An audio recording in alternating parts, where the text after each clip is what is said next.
He stared down the barrel of a shotgun to save a life and became a legend of the mountains. This is the story of Dr. Nathaniel Carter, the last true mountain doctor ever remembered in Appalachian folklore. A man of incredible courage and honor whose extraordinary life story was nearly lost to time until now.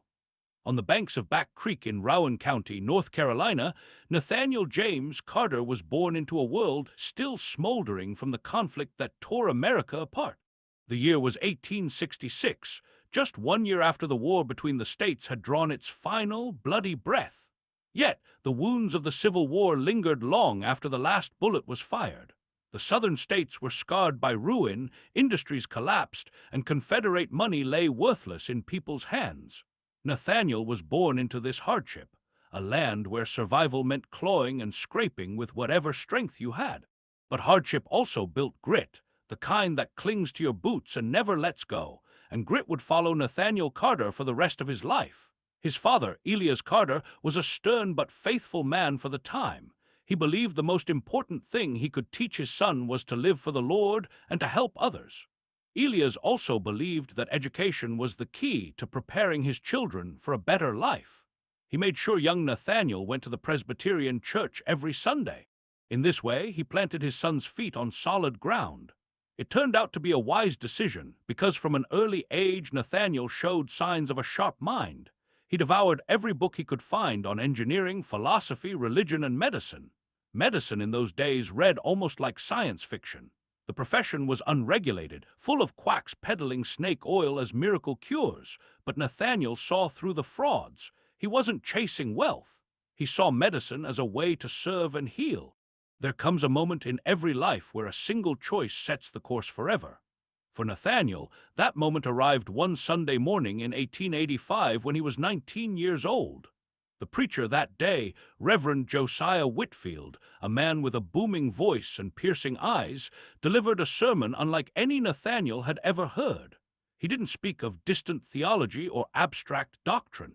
Instead, he stepped down from the pulpit, stood before the congregation, and asked a question so simple and direct it struck like a hammer on an anvil. "What are you personally doing to let others see Christ through you? What is the purpose of your life?" The words seared Nathaniel's heart. For the first time, he felt clarity wash over him. With tears streaming down his face, he rose from the old wooden pew in the back of that small country church and walked toward the altar. There, before God and man, Nathaniel Carter gave his heart to God, and he gave his hands to medicine, pledging to become a doctor who would serve those who could not help themselves. That same year, his father Elias took a leap of faith of his own. Though times were brutally hard and every acre of farmland meant survival, Elias sold 50 acres of the family's land to pay for his son's education. The sacrifice spoke louder than words. Nathaniel didn't waste the gift. He poured himself into study, graduating with honors in 1889. From there, he set his sights northward, earning acceptance into the prestigious Northwestern University Medical School in Chicago. For a young man raised on red clay roads and creek water, it was a world away from his humble beginnings. In Chicago, an extraordinary opportunity soon came to serve as a physician at the 1893 World's Columbian Exposition. The great fair drew millions and celebrated the heights of modern progress. There Nathaniel set broken bones, stitched deep wounds, delivered babies under canvas tents, and assisted in surgeries with cutting-edge equipment. The fair was dazzling, full of bright lights and new machines that promised to change the world. For a skilled physician like Dr. Carter, the future was wide open, wealth and comfort seemed certain. Yet, despite the success, his heart was restless. His thoughts often drifted back to the blue ridges and winding creeks of North Carolina. He missed the honest faces of country folk, the quiet stillness of the mountains. He had healed many in Chicago, but something inside him yearned for home, not for comfort, but for calling. So while the rest of the world rushed forward, Dr. Nathaniel Carter turned back to the people who needed him most. With the money he had earned in Chicago, he purchased 700 acres of rugged mountain land in North Carolina.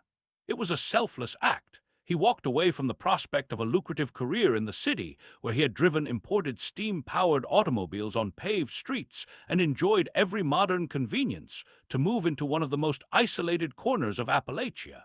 It took a rare breed of man to make such a choice. But Dr. Carter wasn't motivated by money. He was drawn by duty. For the poor mountain folks, he would become their lifeline. By 1900, however, the challenge ahead was clear.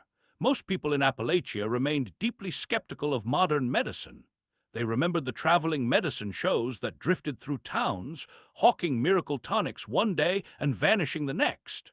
Even the most isolated farmers knew that no real doctor would willingly set up shop in a place where families had no money to pay. So mountain folk clung to remedies passed down for generations. Teas brewed from roots, salves made from barks and leaves, oils pressed from wild plants. Sometimes they worked, sometimes they didn't, and too often life in the mountains was cut short. Infant mortality rates were among the worst in the world, one child lost for every two born. In 1906, undeterred, Dr. Carter arrived by train and promptly opened a small office in the town of Hendersonville. He posted hours, waited for patients, and prayed they would come. But months passed and no one walked through his door. Families rarely visited town except a few times a year to trade crops or buy supplies. Gossip spread that the new doctor might not last. Then came the night that changed everything. A prominent farmer, Henry McAllister, grew desperate when his wife, Margaret, was struck by a violent fever. For 2 days, she had lain unconscious, her body trembling in cold sweat. Henry had tried every home remedy. In earlier years, he would have sent for the beloved mountain healer Polly King, but she had passed away only 2 winters before. With no other option, Henry sent his grandson running down the mountain to fetch the stranger doctor. The boy burst into Dr. Carter's empty office, his chest heaving from the 4-hour trek on foot. "Grandpa sent me. My granny is powerful sick," he gasped. "They say she won't make it through the night." Without hesitation, Dr. Carter grabbed his worn leather satchel, swung the boy onto the back of his horse, and set out into the winter dark.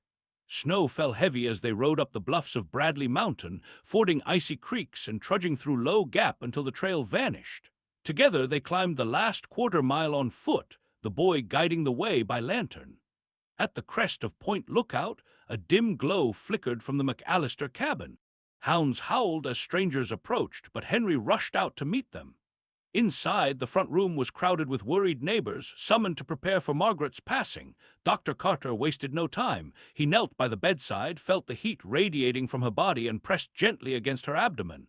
She had been vomiting violently. The swelling was unmistakable. Her appendix had ruptured. "Close the bedroom door," the doctor ordered. "No one comes in. Your wife needs surgery."